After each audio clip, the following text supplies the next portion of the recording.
ਭਗਤ ਕਬੀਰ ਜੀ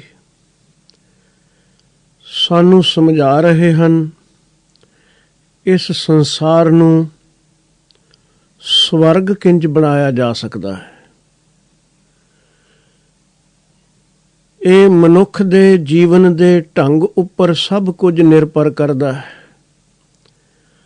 ਅਗਰ ਗਫਲਤ ਵਿੱਚ ਜੀਵਨ ਜੀਵੇ, ਗੁਸਤਾਖੀਆਂ ਨਾਲ ਜ਼ਿੰਦਗੀ ਭਰ ਜਾਏ ਤਾਂ ਨਰਕ ਕਿਧਰੇ ਖੋਜਣ ਜਾਣ ਦੀ ਜ਼ਰੂਰਤ ਨਹੀਂ, ਇਹ ਜ਼ਿੰਦਗੀ ਹੀ ਨਰਕ ਬਣ ਜਾਂਦੀ ਹੈ। ਇਸ ਨੂੰ ਢੰਗ ਨਾਲ ਜੀਵਿਆ ਜਾਏ, ਗਫਲਤ ਦੇ ਥਾਂ ਗੁਰੂ ਦੀ ਮੱਤ ਨੂੰ ਸਮਝ ਕੇ ਆਪਣੀ ਜ਼ਿੰਦਗੀ ਵਿੱਚ ਅਪਣਾ ਲਿਆ ਜਾਏ, ਕਮਾ ਲਿਆ ਜਾਏ ਤਾਂ ਸਵਰਗ ਕਿਸੇ ਅਸਮਾਨ ਤੇ ਨਹੀਂ, ਇਹੀ ਜ਼ਿੰਦਗੀ ਸਵਰਗ ਵੀ ਬਣ ਸਕਦੀ ਹੈ। ਇਹ ਬਹਿਸ਼ਤ ਵੀ ਹੈ, ਇਹ ਦੋਜ਼ਖ ਵੀ ਹੈ। ਇਸੇ ਦੁਨੀਆ ਵਿੱਚ ਵਿਚਰਦੇ ਅਨੇਕਾਂ ਲੋਕਾਂ ਦਾ ਜੀਵਨ ਤੁਸੀਂ ਗੌਰ ਨਾਲ ਪੜ੍ਹ ਕੇ ਦੇਖੋਗੇ ਤਾਂ ਪਤਾ ਲੱਗੇਗਾ ਕਿ ਇੱਕ ਨਰਕ ਵਰਗਾ ਜੀਵਨ ਜੀ ਕੇ ਦੁਨੀਆ ਤੇ ਚਲੇ ਗਏ। ਪਰ ਜਿਸ ਵੇਲੇ ਬੰਦਗੀਵਾਨ ਨੇਕ ਪੁਰਸ਼ਾਂ ਦੀ ਜ਼ਿੰਦਗੀ ਦੀ ਪੜਚੋਲ ਕਰੋਗੇ ਤਾਂ ਸਾਹਮਣੇ ਆਵੇਗਾ ਉਹਨਾਂ ਨੇ ਆਪ ਵੀ ਇੱਕ ਬਹਿਸ਼ਤ ਵਰਗਾ ਜੀਵਨ ਜੀਵਿਆ ਔਰ ਸੰਸਾਰ ਨੂੰ ਵੀ ਬਹਿਸ਼ਤ ਬਣਾਉਣ ਲਈ ਉਪਰਾਲੇ ਕੀਤੇ। ਸਭ ਕੁਝ ਮਨੁੱਖ ਦੀ ਬਿਰਤੀ ਉੱਪਰ ਨਿਰਭਰ ਕਰਦਾ ਹੈ। 18ਵਾਂ ਸ਼ਲੋਕ ਭਗਤ ਕਬੀਰ ਜੀ ਉਚਾਰਨ ਕਰਦੇ ਨੇ, ਕਬੀਰ ਮਾਇਆ ਡੋਲਨੀ ਪਵਨ ਝਕੋਲਨ ਹਾਰ, ਸੰਤਹੁ ਮਾਖਨ ਖਾਇਆ ਛਾਛ ਪੀਐ ਸੰਸਾਰ। ਦੋ ਵਰਗ ਅਲੱਗ ਅਲੱਗ ਕਰਕੇ ਸਾਡੇ ਸਾਹਮਣੇ ਰੱਖ ਦਿੱਤੇ ਨੇ। ਇੱਕ ਹੈ ਸੰਤਾਂ ਦਾ ਸੰਸਾਰ, ਇੱਕ ਹੈ ਮੋਹ ਮਾਇਆ ਵਿੱਚ ਗ੍ਰਸੇ ਹੋਏ ਲੋਕਾਂ ਦਾ ਸੰਸਾਰ। ਦੁਨੀਆ ਉਹੀ ਹੈ। ਪੰਜ ਤੱਤਾਂ ਦੇ ਪੁਤਲੇ ਸੰਤ ਵੀ ਨੇ, ਪੰਜ ਤੱਤਾਂ ਦੇ ਪੁਤਲੇ ਕਾਮੀ, ਕ੍ਰੋਧੀ, ਲੋਭੀ, ਹੰਕਾਰੀ ਵੀ ਨੇ। ਉਹੀ ਪੌਣ ਹੈ, ਉਹੀ ਪਾਣੀ ਹੈ, ਉਹੀ ਮਿੱਟੀ ਹੈ, ਉਹੀ ਅਗਨੀ ਦਾ ਤੱਤਵ ਹੈ, ਉਹੀ ਆਕਾਸ਼ ਹੈ। ਇਸੇ ਧਰਤੀ ਤੇ ਸੰਤ ਵੀ ਵਿਚਰਦੇ ਨੇ, ਇਸੇ ਧਰਤੀ ਤੇ ਠੱਗ ਚੋਰ ਵੀ ਵਿਚਰਦੇ ਨੇ। ਜੀਵਨ ਦੋਹਾਂ ਨੇ ਜੀਣਾ ਹੈ। ਸਵਾਸਾਂ ਦੀ ਪ੍ਰਕਿਰਿਆ ਦੋਹਾਂ ਦੇ ਅੰਦਰ ਬਰਾਬਰ ਚੱਲ ਰਹੀ ਹੈ, ਲੇਕਿਨ ਇੱਕ ਨੂੰ ਜੀਵਨ ਦੀ ਜਾਚ ਆ ਗਈ ਹੈ, ਇੱਕ ਨੂੰ ਨਹੀਂ ਆਈ। ਫਰਕ ਕੇਵਲ ਇੰਨਾ ਹੈ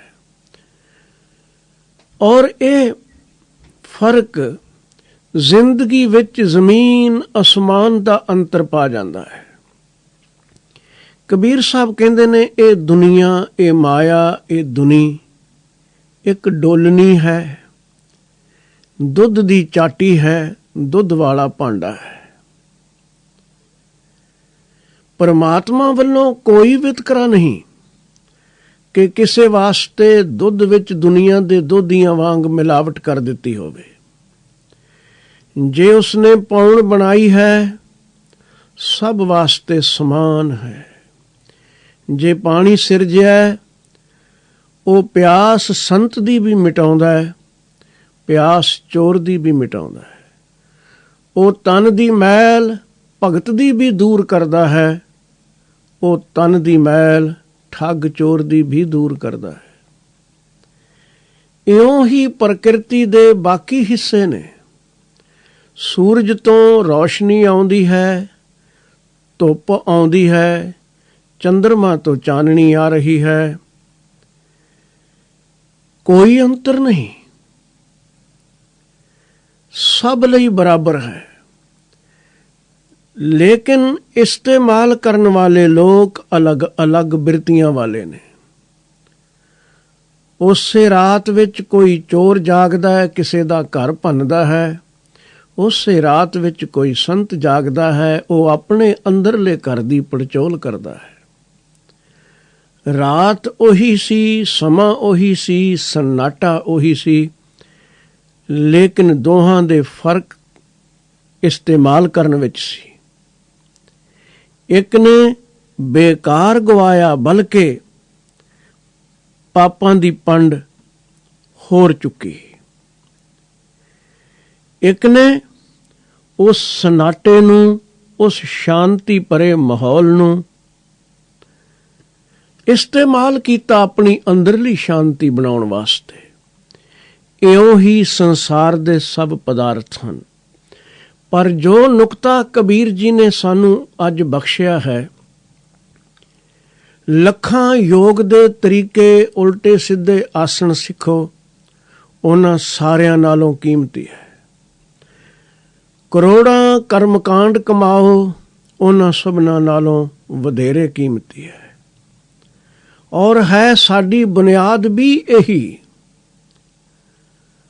ਪਰ ਕਿੰਨੀ ਅਚੰਭੇ ਦੀ ਗੱਲ ਹੈ ਕਿ ਇਹ ਮਨੁੱਖ ਸਭ ਤੋਂ ਜ਼ਰੂਰੀ ਨੁਕਤੇ ਨੂੰ ਬਿਲਕੁਲ ਭੁੱਲ ਚੁੱਕਾ ਹੈ। ਕਬੀਰ ਜੀ ਦੇ ਬਚਨ ਧਿਆਨ ਨਾਲ ਦੇਖੀਏ। ਕਹਿੰਦੇ ਨੇ, ਇਹ ਦੁਨੀਆ ਤਾਂ ਹੈ ਇੱਕ ਦੁੱਧ ਦੀ ਚਾਟੀ। ਨਾ ਚਾਟੀ ਵਿੱਚ ਕੋਈ ਅੰਤਰ ਹੈ ਕਿਸੇ ਮਨੁੱਖ ਵਾਸਤੇ, ਨਾ ਦੁੱਧ ਵਿੱਚ ਕੋਈ ਫਰਕ ਹੈ ਕਿਸੇ ਮਨੁੱਖ ਵਾਸਤੇ। ਲੇਕਿਨ ਇੱਕ ਮਧਾਣੀ ਚੱਲਦੀ ਹੈ, ਉਹ ਵੀ ਨਿਰੰਕਾਰ ਨੇ ਸਭ ਨੂੰ ਦਿੱਤੀ ਹੈ। ਪਵਨ ਝਕੋਲਨਹਾਰ, ਪਵਨ ਹੈ ਹਵਾ, ਔਰ ਹਵਾ ਦਾ ਇਸਤੇਮਾਲ ਇਹ ਮਨੁੱਖ, ਕੇਵਲ ਮਨੁੱਖ ਹੀ ਨਹੀਂ, ਇਸ ਪ੍ਰਿਥਵੀ ਦਾ ਹਰ ਜੀਵ ਕਰਦਾ ਹੈ। ਚਾਹੇ ਉਹ ਪਸ਼ੂ ਨੇ, ਚਾਹੇ ਪੰਛੀ ਨੇ, ਕੀੜੇ ਮਕੌੜੇ ਨੇ ਕਿ ਰੁੱਖ ਬਿਰਛ ਨੇ। ਹਵਾ ਦਾ ਇਸਤੇਮਾਲ ਹਰ ਜੀਵ ਨੂੰ ਕਰਨਾ ਪੈਂਦਾ ਹੈ। ਇਹੀ ਪ੍ਰਾਣ ਨੇ, ਇਸੇ ਲਈ ਇਸ ਨੂੰ ਪ੍ਰਾਣੀ ਆਖਿਆ ਗਿਆ ਹੈ।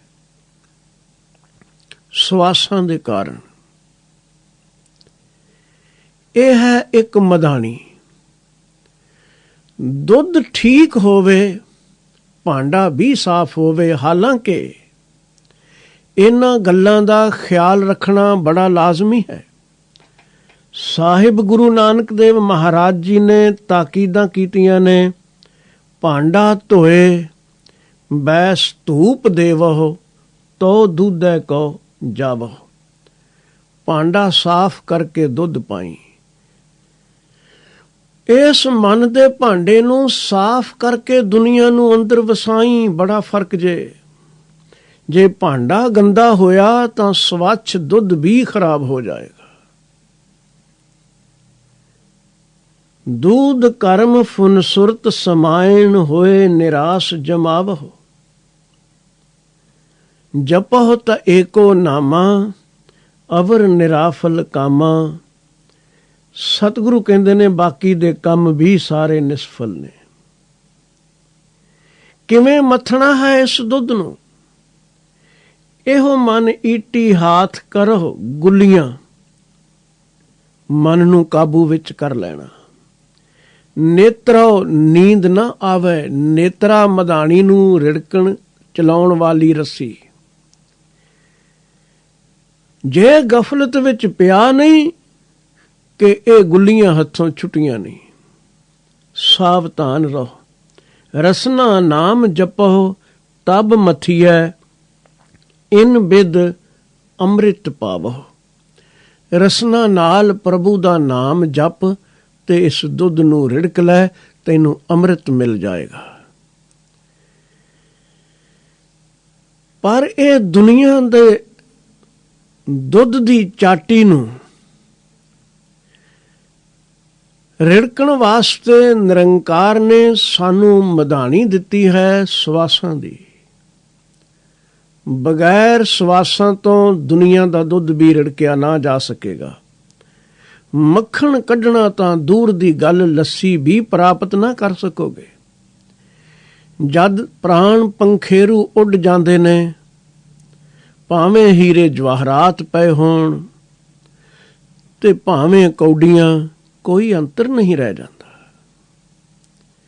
ਰਿੜਕਣ ਵਾਲਾ ਸਾਧਨ ਹੀ ਨਾ ਰਿਹਾ।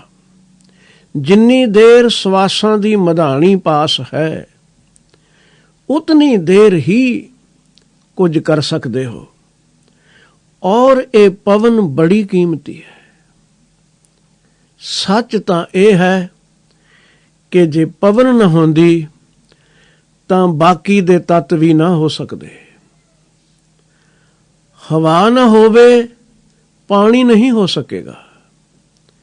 ਵਿਗਿਆਨਕ ਵੀ ਇਸ ਗੱਲ ਨਾਲ ਸਹਿਮਤ ਨੇ ਕਿ ਪਾਣੀ ਬਣਦਾ ਹੀ ਪੌਣ ਤੋਂ ਹੈ। ਗੁਰੂ ਨਾਨਕ ਦੇਵ ਮਹਾਰਾਜ ਜੀ ਨੇ ਸਪਸ਼ਟ ਫਰਮਾਇਆ ਹੈ, ਪਵਨੈ ਤੇ ਜਲ ਹੋਏ। ਪੌਣ ਤੋਂ ਹੀ ਪਾਣੀ ਬਣਦਾ ਹੈ। ਲੇਕਿਨ ਮਤਾ ਕੋਈ ਭੁਲੇਖੇ ਵਿੱਚ ਰਹੇ ਕਿ ਠੀਕ ਪਾਣੀ ਤਾਂ ਪੌਣ ਤੋਂ ਬਣਦਾ ਹੈ, ਲੇਕਿਨ ਅੱਗ ਤਾਂ ਪਾਣੀ ਬੇਸ਼ੱਕ ਬਣੇ, ਅੱਗ ਤਾਂ ਪੌਣ ਤੋਂ ਨਹੀਂ ਬਣਦੀ। ਲੇਕਿਨ ਜੇ ਗੌਰ ਨਾਲ ਦੇਖੋਗੇ ਤਾਂ ਪਤਾ ਚੱਲੇਗਾ, ਜੇ ਪੌਣ ਨਾ ਹੋਵੇ ਅੱਗ ਵੀ ਬਲ ਨਾ ਸਕੇਗੀ। ਅੱਗ ਦੇ ਬਲਣ ਵਾਸਤੇ ਵੀ ਪੌਣ ਦੀ ਜ਼ਰੂਰਤ ਹੈ। ਹਰ ਤੱਤ ਦੀ ਬੁਨਿਆਦ ਵਿੱਚ ਪੌਣ ਖੜੋਤੀ ਹੈ, ਔਰ ਮਨੁੱਖ ਦੀ ਜ਼ਿੰਦਗੀ ਦੀ ਬੁਨਿਆਦ ਵੀ ਪੌਣ ਹੈ। ਪ੍ਰਾਣ ਨੇ, ਸਵਾਸ ਨੇ। ਸਤਿਗੁਰੂ ਜੀ ਨੇ ਇਸੇ ਲਈ ਤਾਂ ਤਾਕੀਦ ਕੀਤੀ ਹੈ, ਹਰ ਜਪਦਿਆਂ ਖਿਨ ਢਿੱਲ ਨਾ ਕੀਜਈ, ਮੇਰੀ ਜਿੰਦੁੜੀਏ ਮਤ ਕੇ ਜਾਪੈ, ਸਾਹ ਆਵੈ ਕਿ ਨਾ ਆਵੈ ਰਾਮ। ਜਦ ਸਾਹ ਆਉਣਾ ਬੰਦ ਹੋਇਆ, ਕੁਝ ਨਾ ਕਰ ਸਕਾਂਗੇ। ਲੇਕਿਨ ਇਸ ਮਧਾਣੀ ਨੂੰ ਚਲਾਉਣਾ ਹਰ ਇੱਕ ਨੂੰ ਨਹੀਂ ਆਉਂਦਾ। ਕੋਈ ਮਨੁੱਖ ਸਰੀਰਕ ਤੌਰ ਤੇ ਰੋਗੀ ਹੈ, ਕੋਈ ਮਾਨਸਿਕ ਤੌਰ ਤੇ ਰੋਗੀ ਹੈ। ਕਿਸੇ ਪ੍ਰਕਾਰ ਦੀਆਂ ਚਿੰਤਾਵਾਂ ਵਿੱਚ, ਆਦੀਆਂ ਵਿਆਦੀਆਂ ਉਪਾਧੀਆਂ ਵਿੱਚ ਗ੍ਰਸਿਆ ਹੋਇਆ ਹੈ। ਭਗਤ ਕਬੀਰ ਜੀ ਦੇ ਇਸ ਸ਼ਲੋਕ ਤੋਂ ਅਗਰ ਸੇਧ ਲੈ ਲਈ ਜਾਏ ਤਾਂ ਵਧੇਰੇ ਸਰੀਰਕ ਔਰ ਮਾਨਸਿਕ ਬਿਮਾਰੀਆਂ ਵੀ ਬਿਨਾਂ ਕਿਸੇ ਹੋਰ ਦਾਰੂ ਤੋਂ ਮਿਟ ਜਾਣਗੀਆਂ। ਉਹ ਕਿਵੇਂ? ਦੇਖੋ, ਕਿਸੇ ਨੇ ਦੁੱਧ ਨੂੰ ਜਾਗ ਵੀ ਲਾ ਲਈ, ਦਹੀਂ ਵੀ ਜੰਮ ਗਿਆ, ਚਾਟੀ ਵਿੱਚ ਦਹੀਂ ਪਾਇਆ ਹੈ, ਮਧਾਣੀ ਵੀ ਉਸ ਸਵਾਣੀ ਨੇ ਪਾ ਲਈ। ਲੇਕਿਨ ਉਸ ਨੂੰ ਮਧਾਣੀ ਚਲਾਉਣ ਦੀ ਜਾਚ ਨਾ ਹੋਵੇ ਤਾਂ ਉਹ ਮੱਖਣ ਪ੍ਰਾਪਤ ਨਹੀਂ ਕਰ ਸਕੇਗੀ। ਤੇਜ਼ ਤੇਜ਼ ਮਧਾਣੀ ਚਲਾਈ ਗਈ, ਮੱਖਣ ਨਿਕਲਿਆ ਵੀ ਫਿਰ ਵਿੱਚ ਮਿਲ ਗਿਆ, ਇਸ ਨੂੰ ਹਾਸਲ ਨਾ ਹੋਇਆ। ਇਹ ਸਾਡੇ ਸਵਾਸ ਜਿਹੜੇ ਨੇ, ਇਹ ਨੇ ਮਧਾਣੀ। ਜੇ ਕਿਧਰੇ ਸਾਨੂੰ ਸਵਾਸ ਚਲਾਉਣ ਦੀ ਜਾਚ ਆ ਜਾਏ, ਮਿਸਾਲ ਦੇ ਤੌਰ ਤੇ ਇੱਕ ਪ੍ਰਯੋਗ ਬੇਸ਼ੱਕ ਹੁਣੇ ਕਰਕੇ ਦੇਖੋ। ਚਿੰਤਾਵਾਂ ਨੇ, ਪਰੇਸ਼ਾਨੀਆਂ ਨੇ, ਔਰ ਸਾਨੂੰ ਪਤਾ ਲੱਗ ਗਿਆ ਹੈ ਕਿ ਦੁਨੀਆ ਇੱਕ ਦੁੱਧ ਦੀ ਜਾਂ ਦਹੀਂ ਦੀ ਚਾਟੀ ਹੈ। ਇਸ ਨੂੰ ਰਿੜਕਣਾ ਹੀ ਅਸਲੀ ਨੁਕਤਾ ਹੈ, ਔਰ ਮਧਾਣੀ ਹੈ ਸਵਾਸਾਂ ਦੀ। ਬਹੁਤ ਘੱਟ ਹਜ਼ਾਰਾਂ ਵਿੱਚੋਂ ਇੱਕ ਵਿਅਕਤੀ ਹੋਵੇਗਾ ਜਿਸ ਨੇ ਕਦੀ ਇਸ ਗੱਲ ਤੇ ਧਿਆਨ ਦਿੱਤਾ ਹੋਵੇ ਕਿ ਮੇਰਾ ਸਾਹ ਕਿਵੇਂ ਚੱਲ ਰਿਹਾ ਹੈ। ਇੱਕ ਰਿਦਮ ਵਿੱਚ ਹੈ ਜਾਂ ਬੇਤਾਲ ਹੈ। ਸਵਾਸ ਅੰਦਰ ਕਿਤਨਾ ਡੂੰਘਾ ਜਾ ਰਿਹਾ ਹੈ, ਕਿਤਨਾ ਢੰਗ ਨਾਲ ਅਸੀਂ ਇਸ ਨੂੰ ਛੱਡ ਰਹੇ ਹਾਂ। ਸਾਰੇ ਬਾਕੀ ਕੰਮ ਛੱਡੋ। ਤੁਸੀਂ ਹੈਰਾਨ ਹੋਵੋਗੇ, ਲੱਖ ਚਿੰਤਾ ਵਿੱਚ ਘਿਰੇ ਹੋਵੋ। ਕੁਝ ਦੇਰ ਲਈ ਬੈਠ ਕੇ ਸ਼ਾਂਤ, ਜਿਵੇਂ ਜਿਸ ਆਸਣ ਵਿੱਚ ਤੁਹਾਡਾ ਸਰੀਰ ਸੌਖ ਮਹਿਸੂਸ ਕਰੇ ਬੈਠਣ ਵਿੱਚ, ਧਿਆਨ ਆਪਣੇ ਸਵਾਸ ਤੇ ਲੈ ਜਾਓ, ਕਿਉਂਕਿ ਰਿੜਕਣਾ ਮਦਾਣੀ ਨੇ ਹੈ। ਤੁਸੀਂ ਆਖੋਗੇ, ਸੰਸਾਰ ਦੀ ਪੜਚੋਲ ਕਰਨ ਲਈ ਸੁਰਤ ਦੀ ਜ਼ਰੂਰਤ ਹੈ, ਸਵਾਸ ਦੀ ਨਹੀਂ। ਲੇਕਿਨ ਇਹ ਭੁਲੇਖਾ ਹੈ। ਸਵਾਸ ਸੁਰਤ ਤੱਕ ਪਹੁੰਚਦਾ ਹੈ ਔਰ ਬੜਾ ਸਹਿਯੋਗ ਕਰਦਾ ਹੈ। ਤੁਸੀਂ ਆਪਣੇ ਸਵਾਸ ਤੇ ਧਿਆਨ ਨੂੰ ਲੈ ਜਾਓ ਔਰ ਇੱਕ ਰਿਦਮ ਵਿੱਚ ਇੱਕ ਖਾਸ ਗਿਣਤੀ, ਬੇਸ਼ੱਕ ਕਿਸੇ ਕਲੌਕ ਦੇ ਸੈਕਿੰਡ ਦੀ ਸੂਈ ਜਦ ਚੱਲਦੀ ਹੈ, ਉਸ ਟਿਕ ਟਿਕ ਦੀ ਗਿਣਤੀ ਹੀ ਰੱਖ ਲਓ। 3, 4, 5, 7 ਜੋ ਆਸਾਨੀ ਨਾਲ ਤੁਹਾਨੂੰ ਮੁਆਫਕ ਆ ਸਕੇ। ਉਸ ਗਿਣਤੀ ਦੇ ਮੁਤਾਬਕ ਉਸ ਰਿਦਮ ਵਿੱਚ ਸਵਾਸ ਨੂੰ ਲਿਜਾਣਾ ਕਿ ਹਾਰਟ, ਫੇਫੜੇ ਭਰ ਜਾਣ ਹਵਾ ਨਾਲ, ਹਾਰਟ ਤੱਕ ਅਨੁਭਵ ਹੋਵੇ ਔਰ ਸਰੀਰ ਦਾ ਸੈਂਟਰ, ਸਾਡੀ ਨਾਭੀ ਤੱਕ ਸਵਾਸ ਮਹਿਸੂਸ ਹੋਵੇ। ਜਿੰਨੇ ਸਮੇਂ ਵਿੱਚ ਉਸ ਸਵਾਸ ਨੂੰ ਭਰਿਆ ਹੈ, ਠੀਕ ਉਤਨਾ ਸਮਾਂ ਉਸ ਸਵਾਸ ਨੂੰ ਆਪਣੇ ਅੰਦਰ ਰੋਕਣਾ ਹੈ। ਫੇਫੜਿਆਂ ਦੇ ਪੂਰੇ ਛਿਦਰ ਹੌਲੀ ਹੌਲੀ ਖੁੱਲਣਗੇ। ਅਸੀਂ ਪੂਰਨ ਤੌਰ ਤੇ ਫੇਫੜੇ ਇਸਤੇਮਾਲ ਨਹੀਂ ਕਰਦੇ। ਸਵਾਸ ਸਾਡਾ ਉਥਲਾ ਉਥਲਾ ਹੈ। ਜੋ ਮਨੁੱਖ ਡਿਪਰੈਸ਼ਨ ਦਾ ਰੋਗੀ ਹੈ, ਕਦੀ ਪਾਸ ਬੈਠ ਕੇ ਦੇਖਣਾ, ਉਸ ਦੇ ਸਵਾਸ ਵਿੱਚ ਕੋਈ ਰਿਦਮ ਨਹੀਂ ਹੋਵੇਗੀ। ਉਸ ਦਾ ਸਵਾਸ ਗਹਿਰਾ ਨਹੀਂ ਹੋਵੇਗਾ, ਉਥਲਾ ਉਥਲਾ ਹੋਵੇਗਾ। ਚਿੰਤਾ 'ਚ ਗ੍ਰਸੇ ਹੋਵੋਗੇ, ਕ੍ਰੋਧ ਵਿੱਚ ਹੋਵੋਗੇ, ਸਾਹ ਤੇਜ਼ ਹੋ ਜਾਏਗਾ, ਵਾਸ਼ਨਾ ਉੱਠੇਗੀ, ਸਵਾਸ ਤੇਜ਼ ਹੋ ਜਾਏਗਾ। ਨਹੀਂ, ਇੱਕ ਰਿਦਮ ਵਿੱਚ, ਮਿੱਥੇ ਸਮੇਂ ਵਿੱਚ ਧਿਆਨ ਨਾਲ ਸਵਾਸ ਅੰਦਰ ਲੈ ਕੇ ਗਏ ਹੋ।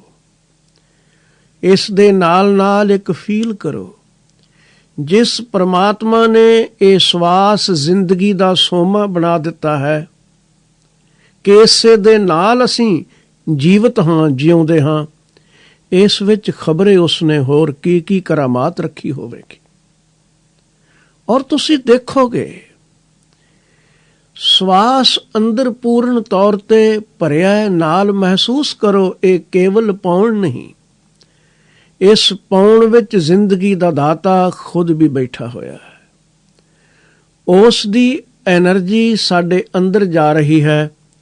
ਔਰ ਜੋ ਵਿਅਕਤੀ ਸਵਾਸ ਨਾਲ ਪਰਮਾਤਮਾ ਦੀ ਸ਼ਕਤੀ ਨੂੰ ਆਪਣੇ ਅੰਦਰ ਲੈਣ ਦੀ ਆਦਤ ਬਣਾ ਲਵੇਗਾ, ਉਹ ਮਨੁੱਖ ਸੱਚਮੁੱਚ ਸ਼ਕਤੀ ਦਾ ਸੋਮਾ ਬਣ ਜਾਏਗਾ। ਸਵਾਸ ਉਤਨੀ ਦੇਰ ਹੀ ਅੰਦਰ ਟਿਕਿਆ, ਉਤਨੇ ਸਮੇਂ ਵਿੱਚ ਹੀ ਉਸ ਨੂੰ ਬਾਹਰ ਕੱਢਿਆ। ਇੱਕ ਨਾਸ ਚੱਲ ਰਹੀ ਹੈ, ਸਵਾਸ ਲੈਣ ਲਈ ਦੂਸਰੀ ਤੋਂ ਬਾਹਰ ਜਾ ਰਿਹਾ ਹੈ। ਤੁਸੀਂ 5-4 ਮਿੰਟ ਵੀ ਐਸਾ ਕਰੋਗੇ ਤਾਂ ਹੈਰਾਨ ਹੋ ਜਾਓਗੇ ਕਿ ਉਹ ਪ੍ਰਭੂ ਦੀ ਐਨਰਜੀ ਨੇ, ਸ਼ਕਤੀ ਨੇ ਸਾਨੂੰ ਭਰਨਾ ਸ਼ੁਰੂ ਕਰ ਦਿੱਤਾ ਹੈ। ਚਿੰਤਾ ਕਿੱਥੇ ਖਿੰਡ ਗਈ ਪਤਾ ਹੀ ਨਹੀਂ ਰਹੇਗਾ। ਔਰ 40,000 ਨਿਊਰੋਨ ਨੇ ਜਿਹੜੇ ਹਾਰਟ ਤੋਂ ਮੈਸੇਜ ਬ੍ਰੇਨ ਨੂੰ ਭੇਜਦੇ ਹਨ। ਜਿਸ ਮਨੁੱਖ ਨੇ ਦਿਲ ਨਾਲ ਸਾਂਝ ਬਣਾ ਲਈ, ਉਸ ਦਾ ਦਿਮਾਗ ਜਿਹੜਾ ਹੈ ਉਹ ਵੀ ਸੇਧ ਵਿੱਚ ਆ ਜਾਏਗਾ। ਔਰ ਇਹ ਸੁਭਾਅ ਬਾਰ-ਬਾਰ ਬਣਾਓ, ਯਾਦ ਭੁੱਲੇਗੀ, ਕਿਉਂਕਿ ਸਾਨੂੰ ਸਾਹ ਲੈਣ ਦੀ ਜਾਚ ਆਈ ਨਹੀਂ ਤੇ ਜ਼ਿੰਦਗੀ ਦੇ ਬਰਸਾਂ ਦੇ ਬਰਸ ਅਸੀਂ ਗੁਆ ਲਏ। ਮਧਾਣੀ ਚਲਾਉਣ ਦੀ ਸਾਨੂੰ ਜਾਚ ਨਹੀਂ। ਕੋਈ ਜ਼ੋਰ ਨਾਲ ਸ਼ੋਰ ਪਾਉਣ ਦੀ ਜ਼ਰੂਰਤ ਨਹੀਂ ਪ੍ਰਭੂ ਦਾ ਨਾਮ ਲੈਣ ਵਾਸਤੇ। ਕੇਵਲ ਸਵਾਸ ਵਿੱਚ ਉਸ ਦੀ ਸ਼ਕਤੀ ਨੂੰ ਮਹਿਸੂਸ ਕਰਨਾ ਸ਼ੁਰੂ ਕਰੋ। ਉਹ ਸਵੱਛ ਏਅਰ, ਪਰਮਾਤਮਾ ਦੀ ਐਨਰਜੀ ਨਾਲ ਭਰੀ ਹੋਈ ਹਵਾ ਤੁਹਾਨੂੰ ਉਸ ਦੀ ਸ਼ਕਤੀ ਨਾਲ ਭਰ ਦੇਵੇਗੀ ਔਰ ਸਾਫ਼ ਕਰ ਦੇਵੇਗੀ। ਇਸ ਚਿੱਤ ਨੂੰ ਵੀ, ਦਿਮਾਗ ਦੀਆਂ ਸੋਚਾਂ ਨੂੰ ਵੀ, ਇਸ ਸਰੀਰ ਦੇ ਰੋਗਾਂ ਨੂੰ ਵੀ ਬਾਹਰ ਕੱਢਣ ਵਿੱਚ ਸਹਿਯੋਗੀ ਬਣ ਜਾਏਗੀ ਔਰ ਫਿਰ ਸੁਰਤ ਵਿੱਚ ਇੱਕ ਨਵੀਂ ਸੋਚ ਪੈਦਾ ਹੋਵੇਗੀ। ਦੇਖੋ ਮੱਖਣ ਕਿੰਜ ਨਿਕਲਦਾ ਹੈ। ਜਿਵੇਂ ਜਿਵੇਂ ਸੁਰਤ ਟਿਕ ਜਾਏਗੀ, ਵਿਕਾਰਾਂ ਤੋਂ ਛੁਟਕਾਰਾ ਮਿਲੇਗਾ। ਫਿਰ ਅੱਖਾਂ ਦੇ ਦੇਖਣ ਦਾ ਸੁਭਾਅ ਬਦਲ ਜਾਏਗਾ। ਅੱਖਾਂ ਵੇਖਣ ਮਾਤਰ ਤਾਂ ਸਾਧੂ ਦੀਆਂ ਵੀ ਸਾਡੇ ਵਰਗੀਆਂ ਨੇ, ਪਰ ਤੱਕਣੀ ਵਿੱਚ ਲੱਖਾਂ ਕੋਹਾਂ ਦਾ ਅੰਤਰ ਹੈ। ਉਹ ਜਿਸ ਵੇਲੇ ਪਦਾਰਥ ਨੂੰ ਵੀ ਦੇਖਦਾ ਹੈ, ਟਿਕੀ ਹੋਈ ਸੁਰਤ ਵਾਲਾ ਇੰਨੀ ਗਹਿਰਾਈ ਤੱਕ ਦ੍ਰਿਸ਼ਟੀ ਲੈ ਜਾਂਦਾ ਹੈ ਕਿ ਪਦਾਰਥ ਵਿੱਚੋਂ ਪਰਮਾਤਮਾ ਦਾ ਅਨੁਭਵ ਹੁੰਦਾ ਹੈ। ਔਰ ਇਹ ਗਾਰੰਟੀ ਹੈ, ਕੁਝ ਦੇਰ ਟਿਕਣ ਦੀ ਜਾਚ ਬਣਾ ਕੇ ਹੌਲੀ ਹੌਲੀ ਅਗਰ ਇਹ ਸੁਭਾਅ ਬਣਾ ਲਿਆ ਤਾਂ ਕੇਵਲ ਪਦਾਰਥ ਵਿੱਚੋਂ ਹੀ ਪਰਮਾਤਮਾ ਨਹੀਂ, ਇਸ ਖਾਲੀ ਅਸਥਾਨ ਵਿੱਚ ਵੀ ਤੁਸੀਂ ਇੱਕ ਊਰਜਾ ਦੇ ਭੰਡਾਰ ਨੂੰ ਮਹਿਸੂਸ ਕਰੋਗੇ। ਰਿਸੀਵਰ ਬਣ ਗਏ ਤਾਂ ਅਥਾਹ ਭੰਡਾਰ ਨੇ ਉਸ ਮਾਲਕ ਦੀ ਸ਼ਕਤੀ ਦੇ ਪ੍ਰਾਪਤ ਕਰਨ ਵਾਲੇ ਬਣ ਗਏ। ਤੁਸੀਂ ਵੀ ਸ਼ਕਤੀ ਦੇ ਭੰਡਾਰ ਬਣ ਜਾਓਗੇ। ਮੱਖਣ ਪ੍ਰਾਪਤ ਕੀਤਾ ਜਾ ਸਕਦਾ ਹੈ ਜੇ ਸਵਾਸਾਂ ਦੀ ਮਧਾਣੀ ਨੂੰ ਚਲਾਉਣ ਦੀ ਜਾਚ ਆ ਜਾਏ। ਔਰ ਇਹ ਸੱਤ ਹੈ, ਪਵਨ ਬਗੈਰ ਪਾਣੀ ਨਹੀਂ। ਪੌਣ ਨਾ ਹੋਵੇ ਇਹ ਆਵਾਜ਼ ਵੀ ਨਹੀਂ ਹੋਵੇਗੀ। ਪੌਣ ਨਾ ਹੋਵੇ ਤਾਂ ਸਭ ਵਾਰਤਾਲਾਪ ਬੰਦ ਹੋ ਜਾਏਗਾ। ਲੱਖ ਬੋਲੋ, ਆਵਾਜ਼ ਯਾਤਰਾ ਕਰਦੀ ਏ ਪੌਣ ਦੇ ਕਾਰਨ, ਆਵਾਜ਼ ਪੈਦਾ ਹੁੰਦੀ ਏ ਪੌਣ ਦੇ ਕਾਰਨ। ਅਗਰ ਪੌਣ ਨਾ ਹੋਵੇ, ਪਸ਼ੂ, ਪੰਛੀ, ਮਨੁੱਖ, ਬਨਸਪਤੀ ਕੁਝ ਵੀ ਨਹੀਂ ਹੋਏਗਾ। ਔਰ ਪਵਨ ਦਾ ਇੱਕ ਸੁਭਾਅ ਹੈ ਹਰਕਤ। ਸਾਡੇ ਸਰੀਰ ਅੰਦਰ ਵੀ ਓਨੀ ਦੇਰ ਹੀ ਹਰਕਤ ਹੈ ਜਿੰਨੀ ਦੇਰ ਇਸ ਪਵਨ ਦਾ ਪ੍ਰਭਾਵ, ਇਹ ਸਵਾਸਾਂ ਦਾ ਪ੍ਰਭਾਵ ਸਾਡੇ ਅੰਦਰ ਹੈ। ਸਵਾਸ ਚੱਲ ਰਹੇ ਨੇ, ਸਰੀਰ ਵਿੱਚ ਹਰਕਤ ਹੈ। ਸਵਾਸ ਸਮਾਪਤ ਹੋ ਗਏ, ਭਾਵੇਂ ਕਿਤਨਾ ਬਲਵਾਨ ਮਨੁੱਖ ਕਿਉਂ ਨਾ ਰਿਹਾ ਹੋਵੇ, ਮਿੱਟੀ ਦੀ ਢੇਰੀ ਬਣ ਕੇ ਰਹਿ ਜਾਂਦਾ ਹੈ। ਕੋਈ ਹਰਕਤ ਨਹੀਂ। ਔਰ ਹਰਕਤ ਨਹੀਂ ਤਾਂ ਬਰਕਤ ਦਾ ਕੋਈ ਸਵਾਲ ਹੀ ਨਹੀਂ। ਹਰਕਤ ਵਿੱਚ ਹੀ ਬਰਕਤ ਹੈ। ਔਰ ਇਸ ਤੋਂ ਵੀ ਅਗਾਂਹ ਦੇਖੀਏ, ਪੌਣ ਬਰਕਤ ਦਾ ਸੋਮਾ ਹੈ। ਪਵਨ ਦੀ ਮਧਾਣੀ ਨੂੰ, ਸਵਾਸਾਂ ਦੀ ਮਧਾਣੀ ਨੂੰ ਚਲਾਉਣ ਦੀ ਜਾਚ ਸਿੱਖੋ। ਇੱਕ ਵੀ ਸਵਾਸ ਬੇਅਰਥ ਨਾ ਚਲਾ ਜਾਏ। ਔਰ ਜਿੱਥੇ ਹਰਕਤ ਨਹੀਂ, ਉੱਥੇ ਬਰਕਤ ਨਹੀਂ। ਇਹੀ ਐਨਰਜੀ ਅਸੀਂ ਖਰਚਦੇ ਹਾਂ। ਕੋਈ ਵਿਕਾਰਾਂ ਤੇ ਖਰਚ ਲੈ, ਕੋਈ ਨਿਰੰਕਾਰ ਦੇ ਰਸਤੇ ਤੇ ਖਰਚ ਲੈ। ਸਵਾਸਾਂ ਦੀ ਪੂੰਜੀ ਹਰ ਪਲ ਖਰਚ ਹੋ ਰਹੀ ਹੈ।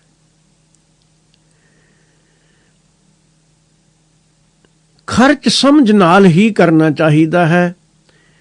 ਔਰ ਸਵਾਸ ਨੂੰ ਤਾਂ ਇੰਨੀ ਸਮਝ ਨਾਲ ਇਸਤੇਮਾਲ ਕਰਨਾ ਚਾਹੀਦਾ ਹੈ ਕਿ ਸਭ ਤੋਂ ਵੱਧ ਹੋਸ਼ ਪੂਰਵਕ, ਕਿਉਂਕਿ ਦੁਨੀਆ ਦਾ ਕੋਈ ਵੀ ਪਦਾਰਥ ਸਸਤਾ ਨਾ ਮਿਲੇ ਤਾਂ ਮਹਿੰਗਾ ਮਿਲ ਜਾਏਗਾ, ਲੇਕਿਨ ਸਵਾਸਾਂ ਦੀ ਪੂੰਜੀ ਕਿਸੇ ਮੁੱਲ ਤੋਂ ਨਹੀਂ ਮਿਲ ਸਕੇਗੀ।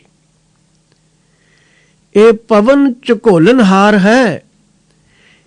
ਇਹ ਉਹ ਚੀਜ਼ ਹੈ ਜਿਹਦੇ ਨਾਲ ਦੁੱਧ ਰਿੜਕਿਆ ਜਾਂਦਾ ਹੈ, ਮਧਾਣੀ ਹੈ। ਮਧਾਣੀ ਨੂੰ ਚਲਾਉਣ ਦੀ ਜਾਚ ਸਿੱਖ। ਕਬੀਰ ਸਾਹਿਬ ਕਹਿੰਦੇ ਨੇ, ਜਿਸ ਨੂੰ ਜਾਚ ਆ ਗਈ ਉਹ ਸੰਤ ਹੈ। ਇੱਕ ਇੱਕ ਸਾਸ ਦਾ ਠੀਕ ਇਸਤੇਮਾਲ, ਇੱਕ ਇੱਕ ਸਵਾਸ ਅੰਦਰ ਜਾਏ ਤਾਂ ਪ੍ਰਮਾਤਮਾ ਦੀ ਐਨਰਜੀ ਦਾ ਅਨੁਭਵ ਹੋਵੇ। ਇੱਕ ਇੱਕ ਸਵਾਸ ਬਾਹਰ ਜਾਏ ਤਾਂ ਅੰਦਰਲੀਆਂ ਬੱਝੀਆਂ ਹੋਈਆਂ ਕੰਪਲੈਕਸਿਸ ਦੀਆਂ ਗੱਠਾਂ ਨੂੰ ਬਾਹਰ ਲੈ ਕੇ ਜਾਏ। ਇਨਸਾਨ ਬਿਲਕੁਲ ਬਦਲ ਜਾਏਗਾ। ਇਸ ਤੇ ਧਿਆਨ ਦੇਣ ਦੀ ਬਹੁਤ ਜ਼ਰੂਰਤ ਹੈ। ਇਸੇ ਵਿੱਚੋਂ ਬੰਦਗੀ ਨੇ ਜਨਮ ਲੈਣਾ ਹੈ। ਜਦ ਸਵਾਸ ਸੰਭਾਲਣ ਦੀ ਜਾਚ ਆ ਗਈ, ਇਹ ਮਧਾਣੀ ਚਲਾਉਣ ਦਾ ਢੰਗ ਆ ਗਿਆ। ਸੰਤਾਂ ਨੂੰ ਜਾਚ ਹੈ। ਉਹ ਇੱਕ ਇੱਕ ਸਵਾਸ ਨੂੰ ਕਿਸੇ ਅਰਥ ਵਿੱਚ ਲਾਉਂਦੇ ਹਨ, ਬੇਕਾਰ ਨਹੀਂ ਜਾਣ ਦਿੰਦੇ। ਗਿਣੀ ਮਿਥੀ ਪੂੰਜੀ ਹੈ। ਲੁਟਾ ਰਹੇ ਹਾਂ ਅਸੀਂ ਚੁਗਲੀ ਨਿੰਦਾ ਵਿੱਚ, ਲੁਟਾ ਰਹੇ ਹਾਂ ਬੇਕਾਰ ਦੀਆਂ ਫਿਲਮਾਂ ਤੇ ਬਕਵਾਸ ਦੇ ਗਾਣਿਆਂ ਵਿੱਚ। ਉਸ ਨੂੰ ਅਸੀਂ ਨਾਂ ਦੇ ਦਿੱਤਾ ਹੈ ਮਨੋਰੰਜਨ। ਜ਼ਰੂਰਤ ਮਨੋਰੰਜਨ ਦੀ ਨਹੀਂ, ਮਨੋਭੰਜਨ ਦੀ ਹੈ। ਮਨ ਦੀਆਂ ਆਦਤਾਂ ਨੂੰ ਬਦਲਣ ਦੀ ਜ਼ਰੂਰਤ ਹੈ। ਔਰ ਜੇ ਮਨ ਨੂੰ ਬਦਲਣਾ ਹੈ, ਸਵਾਸ ਨੂੰ ਬਦਲਣਾ ਸਿੱਖ ਲਓ। ਕਿੰਨਾ ਸੌਖਾ ਆਸਾਨ ਢੰਗ ਹੈ। ਲੇਕਿਨ ਸਾਡੀ ਆਦਤ ਬੜੀ ਉਲਟੀ ਹੈ। ਅਸੀਂ ਮੁਸ਼ਕਿਲ ਪਸੰਦ ਲੋਕ ਹਾਂ। ਜਿਹੜਾ ਕਾਰਜ ਆਸਾਨ ਹੈ, ਆਸਾਨ ਕੰਮ ਹੈ, ਉਸ ਨੂੰ ਵੀ ਮੁਸ਼ਕਿਲ ਬਣਾ ਲੈਂਦੇ ਆ। ਕੈਸਾ ਉਹ ਆਦਮੀ ਹੋਵੇਗਾ ਜੋ ਸਵਾਸ ਤੇ ਵੀ ਧਿਆਨ ਨਾ ਦੇ ਸਕੇ, ਜਿਹੜਾ ਸਾਡੀ ਜ਼ਿੰਦਗੀ ਦਾ ਮੂਲ ਥੰਮ ਹੈ। ਥੰਮ ਥਿੜਕ ਜਾਏ ਤੇ ਮਹੱਲ ਡਿੱਗਦਿਆਂ ਦੇਰ ਨਹੀਂ ਲੱਗਦੀ। ਇਸ ਲਈ ਕਬੀਰ ਜੀ ਦੇ ਇਸ ਸ਼ਲੋਕ ਤੋਂ ਜ਼ਿੰਦਗੀ ਦਾ ਇੱਕ ਸਬਕ ਵੀ ਅਸੀਂ ਪੱਲੇ ਬੰਨ੍ਹ ਲਈਏ ਕਿ ਸਵਾਸ ਦੀ ਮਧਾਣੀ ਨੂੰ ਜੁਗਤ ਨਾਲ ਚਲਾਉਣਾ ਹੈ। ਜਿੰਨਾ ਸ਼ਾਂਤ ਕਰ ਲਓਗੇ ਸਵਾਸ ਨੂੰ, ਓਨੀ ਜ਼ਿੰਦਗੀ ਵਿੱਚ ਸ਼ਾਂਤੀ ਭਰ ਜਾਏਗੀ, ਟਿਕਾਓ ਬਣ ਜਾਏਗਾ, ਵਿਕਾਰ ਮਿਟ ਜਾਣਗੇ, ਸੁਰਤੀ ਸੇਧ ਵੱਲ ਚੱਲੇਗੀ, ਵਿਚਾਰ ਫੁਰਨੇ ਬੁਲੰਦੀਆਂ ਤੇ ਜਾਣਗੇ, ਗਿਰਾਵਟ ਵਾਲੇ ਨਹੀਂ ਹੋਣਗੇ, ਬੁੱਧੀ ਵਧੇਰੇ ਕੰਮ ਕਰੇਗੀ। ਪਵਨ ਦੀ ਮਧਾਣੀ ਨੂੰ ਚਲਾਉਣ ਦੀ ਜਾਚ ਸਾਨੂੰ ਆ ਜਾਏ। ਕਬੀਰ ਜੀ ਕਹਿੰਦੇ ਨੇ, ਸੰਤ ਨੂੰ ਇਹ ਜਾਚ ਹੈ। ਇਸੇ ਲਈ ਉਹ ਸੰਸਾਰ ਵਿੱਚੋਂ ਨਿਰੰਕਾਰ ਨੂੰ ਪ੍ਰਾਪਤ ਕਰ ਲੈਂਦਾ ਹੈ। ਨਿਰੰਕਾਰ ਕੋਈ ਦੂਰ ਥੋੜੀ ਹੈ। ਹਰ ਸਵਾਸ ਵਿੱਚ ਉਸ ਦੀ ਸ਼ਕਤੀ ਵਰਤ ਰਹੀ ਹੈ।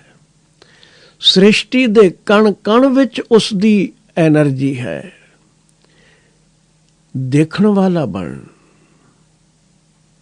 क्षमा महफिल में चमन में गुल, फलक पे महरो माह।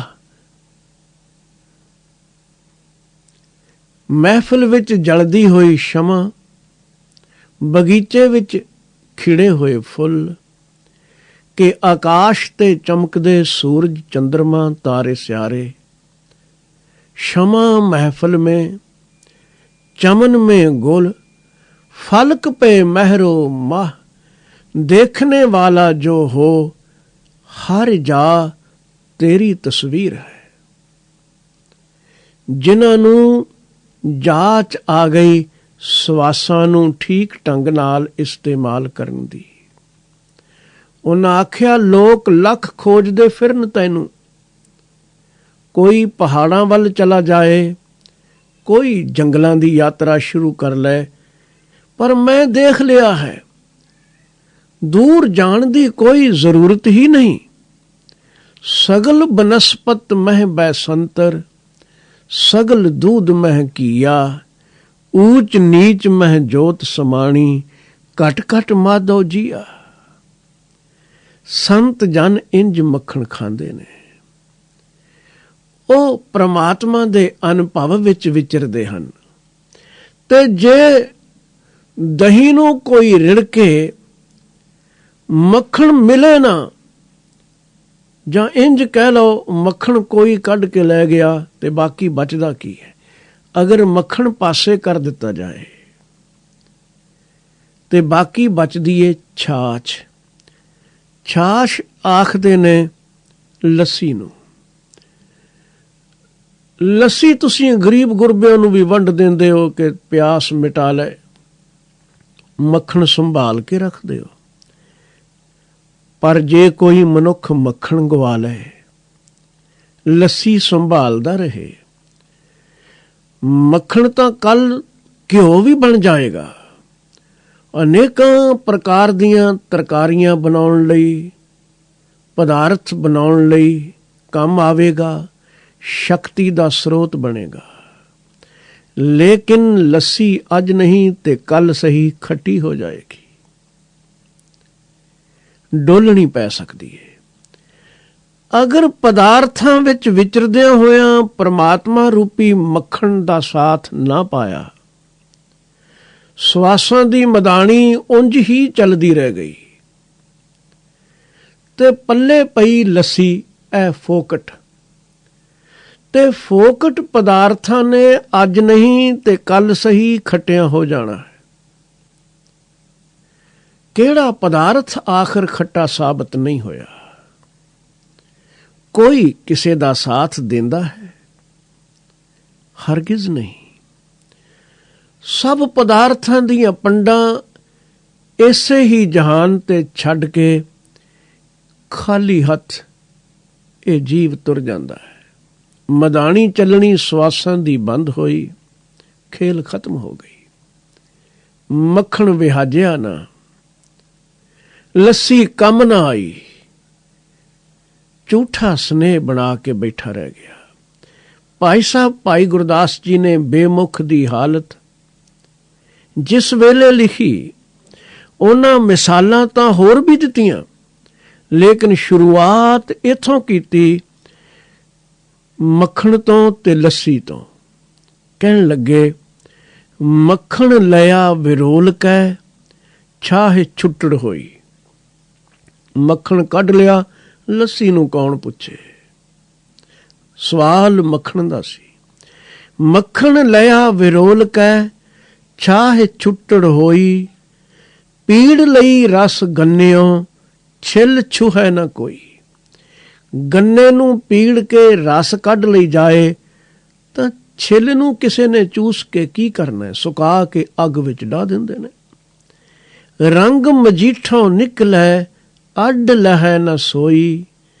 ਵਾਸ ਲਈ ਫੁਲਵਾੜੀਆਂ, ਫਿਰ ਮਿਲੈ ਨਾ ਢੋਈ। ਕਾਇਆ ਹੰਸ ਵਿਛੁੰਨਿਆ, ਤਿਸ ਕੋ ਨਾ ਸਥੋਈ।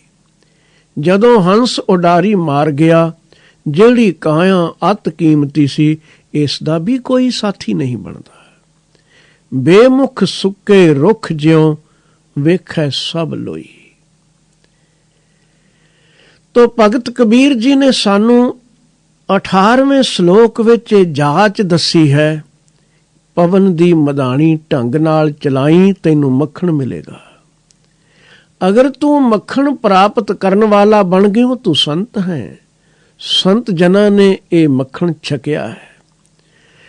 ਪਰ ਬਾਕੀ ਦੁਨੀਆ ਮੱਖਣ ਨੂੰ ਭੁੱਲ ਗਈ, ਪਰਮਾਤਮਾ ਦੀ ਯਾਦ ਵਿਸਰ ਗਈ, ਬਾਹਰ ਦੇ ਪਦਾਰਥਾਂ ਤੱਕ ਉਲਝ ਕੇ ਰਹਿ ਗਏ। ਉਹਨਾਂ ਲੱਸੀ ਨਾਲ ਸਨੇਹ ਬਣਾਇਆ, ਲੱਸੀ ਕੱਲ ਖੱਟੀ ਸਾਬਤ ਹੋ ਜਾਏਗੀ। ਜੀਵਨ ਦੇ ਅੰਦਰ ਪ੍ਰਾਪਤ ਕੁਝ ਵੀ ਨਾ ਕੀਤਾ। ਕਬੀਰ ਮਾਇਆ ਡੋਲਨੀ, ਪਵਨ ਚਕੋਲਨ ਹਾਰ। ਸੰਤਹੁ ਮਾਖਨ ਖਾਇਆ, ਛਾਛ ਪੀਐ ਸੰਸਾਰ। 19ਵਾਂ ਸ਼ਲੋਕ ਹੈ। ਕਬੀਰ ਮਾਇਆ ਡੋਲਨੀ, ਪਵਨ ਵਹਿ ਹਿਵ ਧਾਰ। ਜਿਨ ਬਿਲੋਇਆ ਤਿਨ ਖਾਇਆ, ਅਵਰ ਬਿਲੋਵਨ ਹਾਰ। ਇਹ ਦੁਨੀਆ, ਇਹ ਮਾਇਆ ਦੁੱਧ ਦੀ ਚਾਟੀ ਹੈ। 18ਵੇਂ ਸ਼ਲੋਕ ਨੂੰ ਹੋਰ ਸਪਸ਼ਟ ਕਰ ਰਹੇ ਨੇ ਕਬੀਰ ਸਾਹਿਬ ਜੀ ਇਸ 19ਵੇਂ ਸ਼ਲੋਕ ਦੀਆਂ ਪੰਕਤੀਆਂ ਵਿੱਚ। ਇਸ ਚਾਟੀ ਵਿੱਚ ਕਹਿੰਦੇ ਨੇ ਠੰਡਕ ਵਾਲੇ ਸਵਾਸ, ਗਰਮ ਸਵਾਸ ਨਹੀਂ, ਠੰਡਕ ਵਾਲੇ, ਸ਼ਾਂਤੀ ਵਾਲੇ, ਸੀਤਲਤਾ ਵਾਲੇ, सहज बिलोवो जैसे तत न जाई, बहुत तेज चलाओगे तत गवा लोगे। इत्थे गर्मी दी जरूरत नहीं, शांति दी लोड़ है। ठंडक वाले श्वास, शांति भरपूर श्वास। हिवतार, हिव आखदे ने, उंज हिम तो आया शब्द है बर्फ, मतलब है ठंडक वाले। नाम दी ठंडक वाले श्वासां दी मधाणी चल पवे। श्वास श्वास सिरजणहार दी याद बन जाए तां इह दुनिया दी माया दी दुध दी चाटी विच मधाणी चलाउण दी एक जाच आ गई। ਤੇ ਜਿਸ ਨੇ ਇਉਂ ਸ਼ਾਂਤੀ ਦੇ ਸਰੋਤ ਨਾਲ ਸਾਂਝ ਬਣਾ ਲਈ, ਹਰ ਵਿਕਾਰ ਸਵਾਸ ਦੇ ਅੰਦਰ ਵੀ ਔਰ ਸੁਰਤੀ ਦੇ ਅੰਦਰ ਵੀ ਤੇਜ਼ੀ ਗਰਮੀ ਭਰਦਾ ਹੈ। ਲੇਕਿਨ ਜਿਸ ਵੇਲੇ ਮਨੁੱਖ ਨੇ ਸਵਾਸਾਂ ਨੂੰ ਸ਼ਾਂਤ ਕਰਨਾ ਸਿੱਖ ਲਿਆ ਤੇ ਨਾਲ ਸੁਰਤ ਦਾ ਟਿਕਾਓ ਬਣਨਾ ਸ਼ੁਰੂ ਹੋ ਗਿਆ, ਸਿਰਜਣਹਾਰ ਦੀ ਯਾਦ ਬਣਨੀ ਸ਼ੁਰੂ ਹੋ ਗਈ, ਉਸ ਨੇ ਸਹੀ ਅਰਥਾਂ ਵਿੱਚ ਦੁੱਧ ਰਿੜਕਿਆ ਹੈ ਔਰ ਮੱਖਣ ਖਾਧਾ ਹੈ। ਉਸ ਦੀ ਜ਼ਿੰਦਗੀ ਵਿੱਚ ਸ਼ਾਂਤੀ ਪ੍ਰਤੱਖ ਦਿਸੇਗੀ, ਹਰ ਕਰਮ ਵਿੱਚ। ਉਸ ਦੀ ਅੱਖਾਂ ਵਿੱਚ ਦੇਖੋਗੇ ਨਿਰਮਲਤਾ ਤੇ ਸ਼ਾਂਤੀ ਝਲਕੇਗੀ। ਉਸ ਦੇ ਬਚਨ ਸੁਣੋਗੇ ਟਿਕਾ ਵਾਲੇ ਔਰ ਰਸ ਨਾਲ ਭਰੇ ਹੋਏ ਹੋਣਗੇ। ਬੜੀਆਂ ਨਿਸ਼ਾਨੀਆਂ ਨੇ। ਮਨੁੱਖ ਦੀ ਝੱਟ ਪਹਿਚਾਣ ਆ ਸਕਦੀ ਹੈ ਇਸ ਦੀ ਸੁਰਤ ਕੈਸੀ ਹੈ।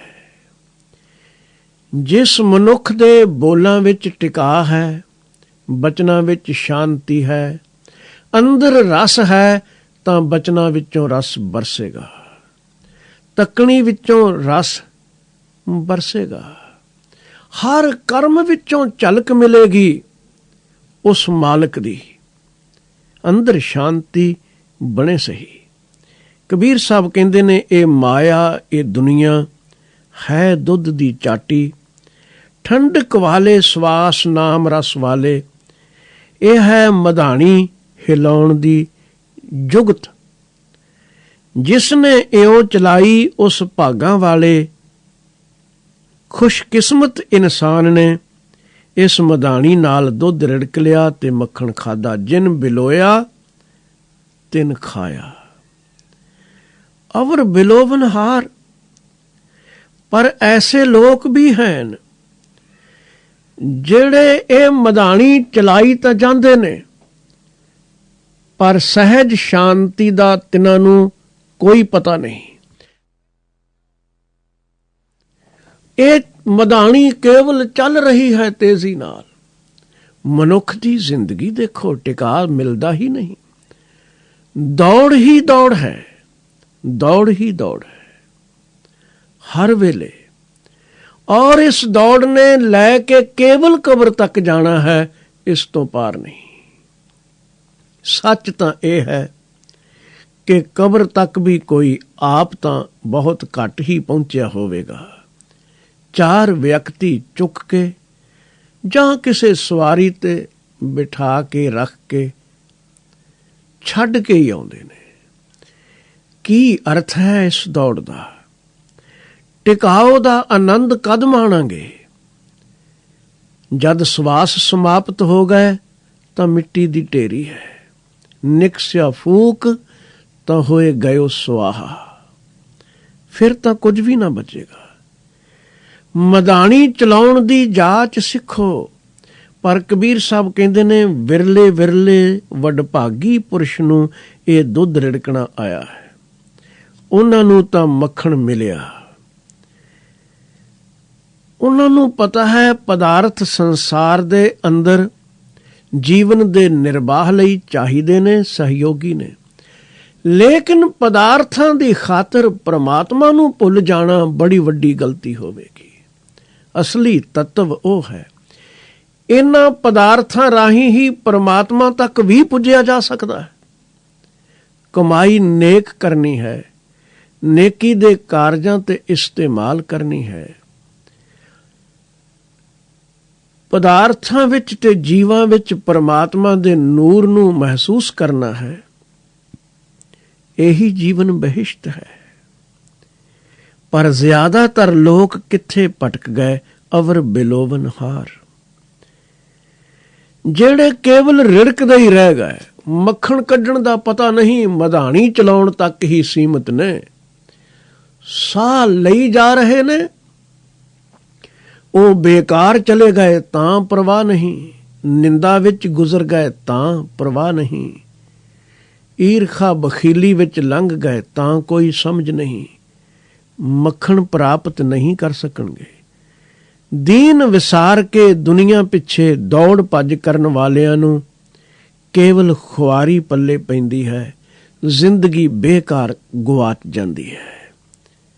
ਅਵਰ ਬਿਲੋਵਨ ਹਾਰ, ਕੇਵਲ ਰਿੜਕਣ ਤੱਕ ਸੀਮਤ, ਤੇ ਰਿੜਕੀ ਤੁਰੇ ਜਾਂਦੇ ਨੇ। ਮੱਖਣ ਕੱਢਣ ਦਾ ਪਤਾ ਨਹੀਂ, ਦੌੜ ਬਹੁਤ ਹੈ, ਲੇਕਿਨ ਜੀਵਨ ਦੇ ਮਾਲਕ ਦੀ ਕੋਈ ਸਮਝ ਨਹੀਂ। 20ਵੇਂ ਸ਼ਲੋਕ ਅੰਦਰ ਕਬੀਰ ਸਾਹਿਬ ਫਰਮਾਉਂਦੇ ਨੇ, ਕਬੀਰ ਮਾਇਆ ਚੋਰਟੀ, ਮੁਸ ਮੁਸ ਲਾਵੇ ਹਾਟ, ਏਕ ਕਬੀਰਾ ਨਾ ਮੁਸੈ, ਜਿਨ ਕੀਨੀ 12 ਬਾਟ। ਇਹ ਦੁਨੀਆ, ਮਾਇਆ ਸਾਰੀ ਦੁਨੀਆ ਵਾਸਤੇ ਹੀ ਲਫ਼ਜ਼ ਹੈ, ਜਿਸ ਨੇ ਥਿਰ ਨਹੀਂ ਰਹਿਣਾ, ਮਿਟਣਾ ਹੈ। ਅੱਜ ਨਹੀਂ ਤੇ ਕੱਲ ਸਹੀ, ਦੇਰ ਅਬੇਰ ਜਿਸ ਨੇ ਮਿਟਣਾ ਹੀ ਹੈ।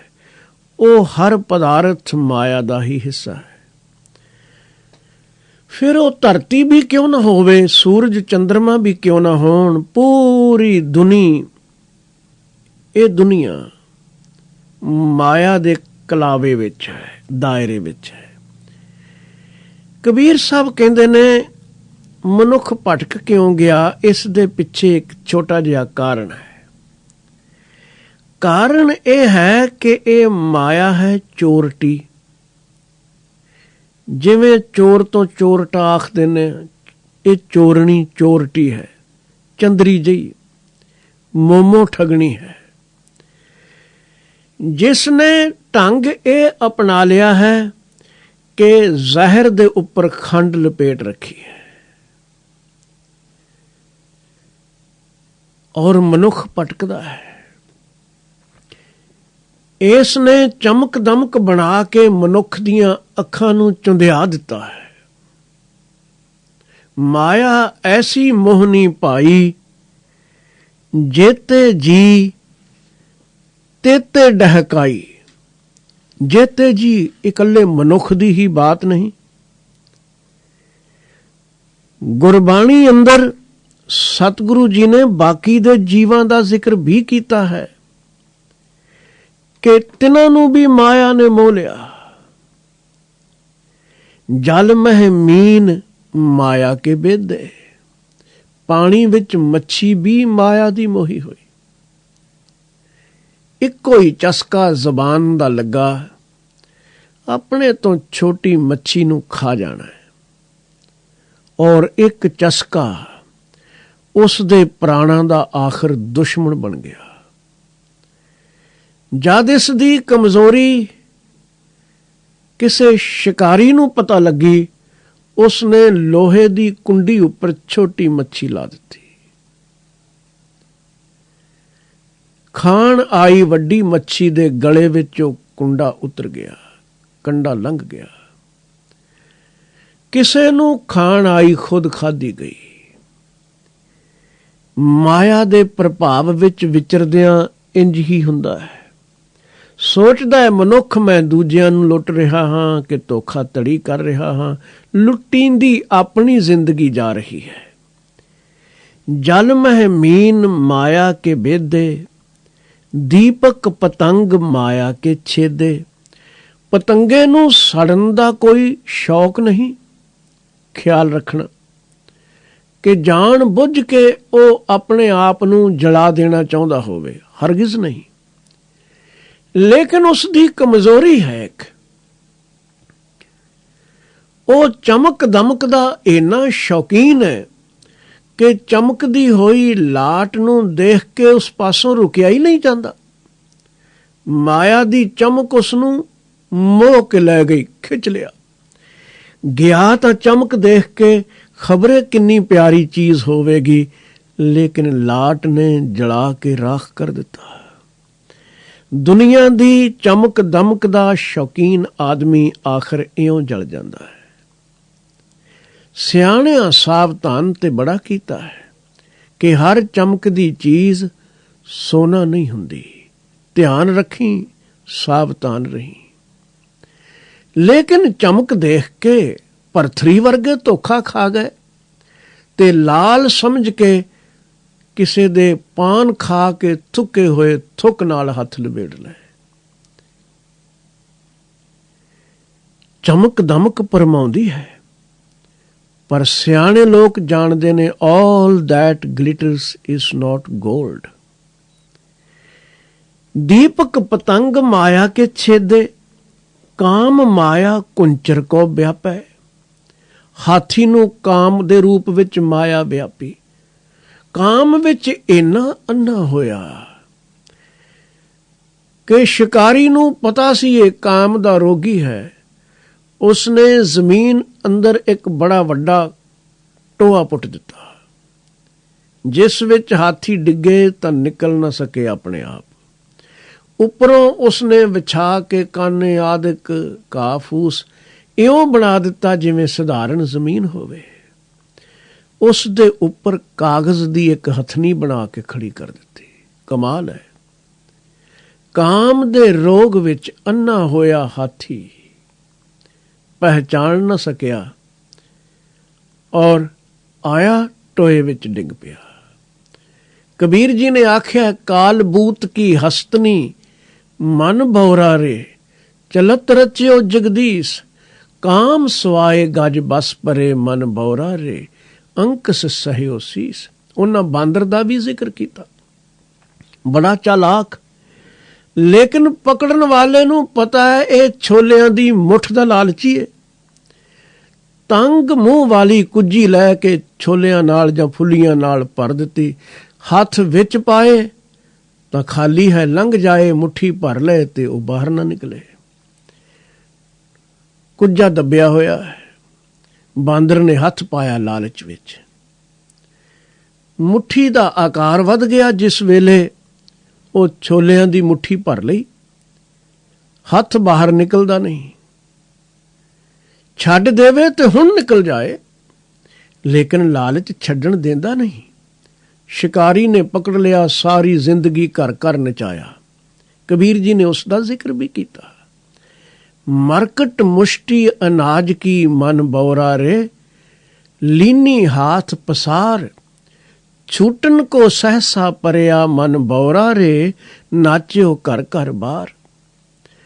ਆਪੇ ਫਸਦਾ ਹੈ ਇਹ ਇਨਸਾਨ ਵੀ। ਮਾਇਆ ਨੇ ਕਦੀ ਕਿਸੇ ਮਨੁੱਖ ਨੂੰ ਪਕੜਿਆ ਨਹੀਂ। ਜਦ ਪਕੜਿਆ, ਮਨੁੱਖ ਨੇ ਮਾਇਆ ਨੂੰ ਪਕੜਿਆ ਹੈ। ਪਰ ਇਹ ਵਿਆਪ ਰਹੀ ਹੈ। ਇਸ ਦੀ ਚਮਕ ਦਮਕ ਵੱਲ ਅਸੀਂ ਇੰਨੇ ਮੋਹੇ ਜਾਂਦੇ ਹਾਂ ਕਿ ਇਸ ਵੱਲ ਦੌੜ ਉੱਠੀਦਾ ਹੈ। ਕਾਮ ਮਾਇਆ ਕੁੰਚਰ ਕੋ ਵਿਆਪੈ, ਭੁਯੰਗਮ ਭ੍ਰਿੰਗ ਮਾਇਆ ਮੈਂ ਖਾਪੇ। ਸਭ ਜੀਵਾਂ ਦੀ ਹਾਲਤ ਐਸੀ ਹੀ ਹੈ। ਸੱਪ ਵੀ, ਭ੍ਰਿੰਗ ਵੀ, ਭੌਰਾ ਵੀ। ਸਚਾਈ ਤਾਂ ਇਹ ਹੈ, ਕਬੀਰ ਜੀ ਕਹਿੰਦੇ ਨੇ, ਮਾਇਆ ਐਸੀ ਮੋਹਨੀ ਭਾਈ, ਜਿਤੇ ਜੀ ਤੇ ਡਹਕਾਈ। ਇਹ ਸਭ ਨੂੰ ਮੋਹੀ ਫਿਰਦੀ ਹੈ। ਕਹਿੰਦੇ ਨੇ ਇਹ ਬੜੀ ਮੋਮੋ ਠਗਣੀ ਹੈ, ਚੰਦਰੀ ਹੈ, ਚੋਰਟੀ ਹੈ, ਤੇ ਦੁਕਾਨ ਬੜੀ ਸਜਾ ਕੇ ਰੱਖਦੀ ਏ। ਜਿਸ ਨੇ ਗ੍ਰਾਹਕ ਨੂੰ ਲੁੱਟਣਾ ਹੈ, ਅੰਦਰ ਵਸਤੂ ਮਾੜੀ ਵੀ ਹੋਵੇ ਪਰ ਬਾਹਰੋਂ ਪੈਕਿੰਗ ਇੰਨੀ ਚੰਗੀ ਕਰੇਗਾ ਕਿ ਦੇਖਣ ਵਾਲੇ ਦੀਆਂ ਅੱਖਾਂ ਚੁੰਧਿਆ ਜਾਣ। ਮਾਇਆ ਦਾ ਕੰਮ ਐਸਾ ਹੀ ਹੈ। ਮੁਸ ਮੁਸ ਲਾਵੇ ਹਾਟ। ਇਹ ਠੱਗ ਠੱਗ ਕੇ ਮਨੁੱਖ ਨੂੰ ਆਪਣੀ ਹੱਟੀ ਹੋਰ ਸਜਾਈ ਜਾਂਦੀ ਹੈ। ਇਹ ਲੱਖਾਂ ਤੇ ਪਹੁੰਚਿਆ, ਜ਼ਿੰਦਗੀ ਲੱਖਾਂ ਕਮਾਉਣ ਵਿੱਚ ਕਿੰਨੀ ਸਾਰੀ ਇਸਨੇ ਲਾ ਦਿੱਤੀ। ਬੁਢਾਪਾ ਆਉਣਾ ਸ਼ੁਰੂ ਹੋ ਗਿਆ ਤੇ ਮਾਇਆ ਨੇ ਹੱਟੀ ਹੋਰ ਸਜਾ ਲਈ ਕਿ ਨਹੀਂ, ਅਜੇ ਘਰ ਇਸ ਤੋਂ ਵੱਡਾ ਖਰੀਦਿਆ ਜਾ ਸਕਦਾ ਹੈ। ਕਾਰ ਰੱਖਣ ਦਾ ਕੀ ਹੈ, ਕੋਈ ਹੈਲੀਕਾਪਟਰ ਆਪਣਾ ਹੋਵੇ ਤਾਂ ਮਜ਼ਾ ਆਵੇ। ਬਸ ਉਹ ਚਮਕ ਹੋਰ ਦਿਖਾ ਰਹੀ ਹੈ, ਹੱਟੀ ਸਜਾਈ ਹੈ ਤੇ ਮਨੁੱਖ ਹੋਰ ਦੌੜਦਾ ਹੈ। ਹੈਲੀਕਾਪਟਰ ਹੋ ਗਏ, ਹੁਣ ਜਹਾਜ਼ ਆਪਣੇ ਹੋਣ ਤੇ ਆਖਰ ਨਾਮ ਦੇ ਜਹਾਜ਼ ਤੋਂ ਵਾਂਝਾ ਭਵ ਸਾਗਰ ਵਿੱਚ ਡੁੱਬ ਜਾਂਦਾ ਹੈ। ਕਬੀਰ ਸਾਹਿਬ ਕਹਿੰਦੇ ਨੇ, ਸਾਵਧਾਨ ਹੋਵੋ ਠੱਗ ਠੱਗ ਕੇ ਇਹ ਮਾਇਆ ਚੰਦਰੀ ਮੋਮੋ ਠਗਣੀ ਚੋਰਟੀ ਹੱਟੀ ਸਜਾ ਰਹੀ ਹੈ। ਕਬੀਰ ਮਾਇਆ ਚੋਰਟੀ ਮੁਸ ਮੁਸ ਲਾਵੇ ਹਾਟ।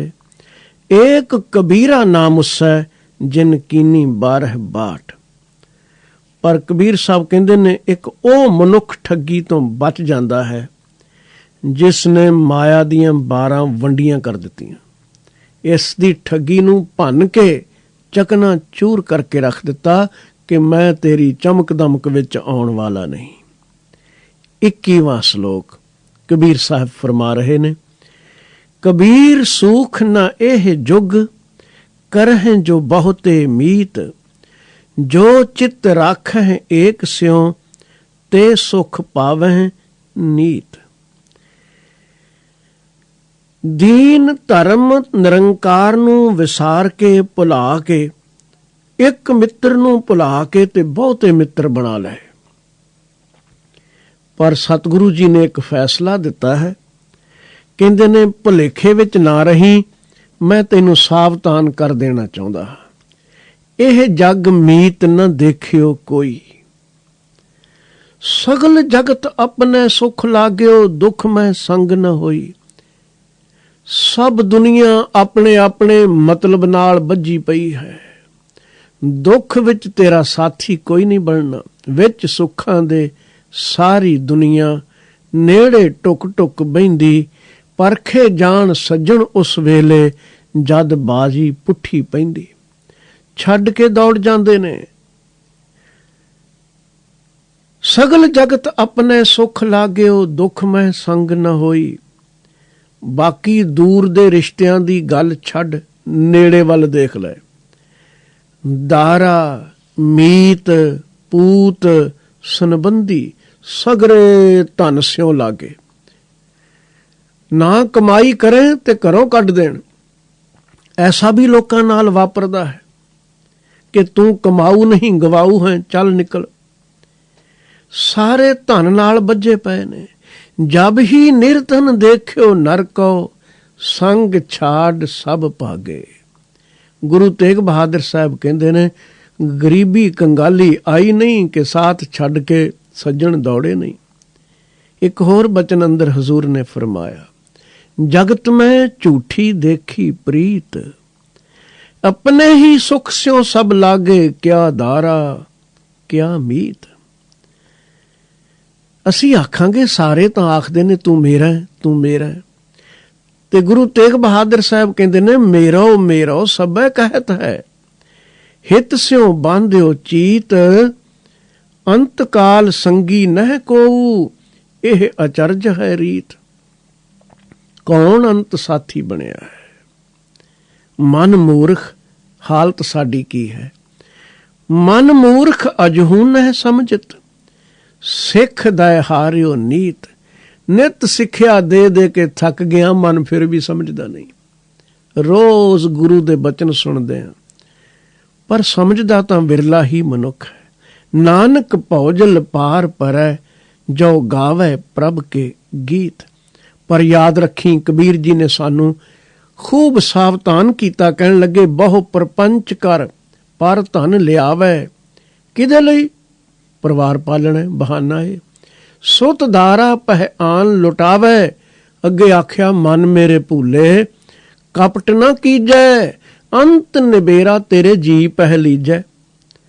ਅੰਤ ਦੀ ਵੀ ਗੱਲ ਛੱਡ, ਤੈਨੂੰ ਇੱਕ ਹੋਰ ਦੱਸਾਂ, ਬੁਢਾਪਾ ਆ ਜਾਏਗਾ ਨਾ, ਸਰੀਰ ਕਮਜ਼ੋਰ ਪੈ ਗਿਆ।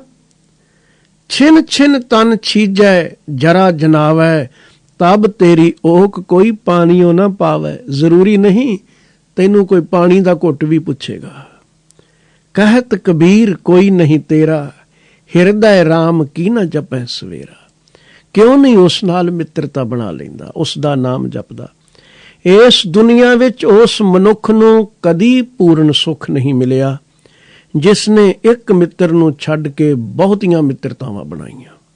ਕਬੀਰ ਸੂਖ ਨਾ ਇਹ ਜੁਗ, ਕਰਹਿ ਜੋ ਬਹੁਤੇ ਮੀਤ, ਜੋ ਚਿੱਤ ਰਾਖਹਿ ਏਕ ਸਿਉ, ਤੇ ਸੁਖ ਪਾਵਹਿ ਨੀਤ। ਪਰ ਇਸ ਸੰਸਾਰ ਵਿੱਚ ਜਿਹੜਾ ਉਸ ਇੱਕ ਮਾਲਕ ਨਾਲ ਚਿੱਤ ਲਗਾ ਲੈਂਦਾ ਹੈ, ਉਹਨੂੰ ਨਿੱਤ ਦਾ ਸੁੱਖ ਮਿਲਦਾ ਹੈ, ਉਹ ਹਮੇਸ਼ਾ ਆਨੰਦ ਵਿੱਚ ਹੈ, ਉਸ ਦੇ ਨੇੜੇ ਦੁੱਖ ਨਹੀਂ ਟੁਕਦੇ। ਵਾਹਿਗੁਰੂ ਜੀ ਕਿਰਪਾ ਕਰਨ, ਭਗਤ ਕਬੀਰ ਜੀ ਦੇ ਇਹਨਾਂ ਬਚਨਾਂ ਨੂੰ ਸਮਝ ਕੇ ਅਪਣਾ ਤੇ ਕਮਾ ਸਕੀਏ। ਇਹ ਸਵਾਸਾਂ ਦੀ ਮਧਾਣੀ ਨੂੰ ਸ਼ਾਂਤੀ ਪੂਰਵਕ ਚਲਾਉਣ ਦੀ ਜਾਂਚ ਵੀ ਆ ਜਾਏ ਤੇ ਸੁਰਤੀ ਅੰਦਰ ਵੀ ਸ਼ਾਂਤੀ ਵਸ ਜਾਏ, ਜ਼ਿੰਦਗੀ ਅੰਦਰ ਵੀ ਆਨੰਦ ਭਰ ਜਾਏ। ਤਾਂ ਹੀ ਵਿਚਾਰਾਂ ਸਫਲੀਆਂ ਨੇ। ਵਿਚਾਰਾਂ ਕਰਦਿਆਂ ਭੁੱਲਾਂ ਅਨੇਕਾਂ ਹੋਈਆਂ ਹੋਣਗੀਆਂ, ਖਿਮਾ ਕਰਨੀਆਂ। ਵਾਹਿਗੁਰੂ ਜੀ ਕਾ ਖਾਲਸਾ, ਵਾਹਿਗੁਰੂ ਜੀ ਕੀ ਫਤਿਹ।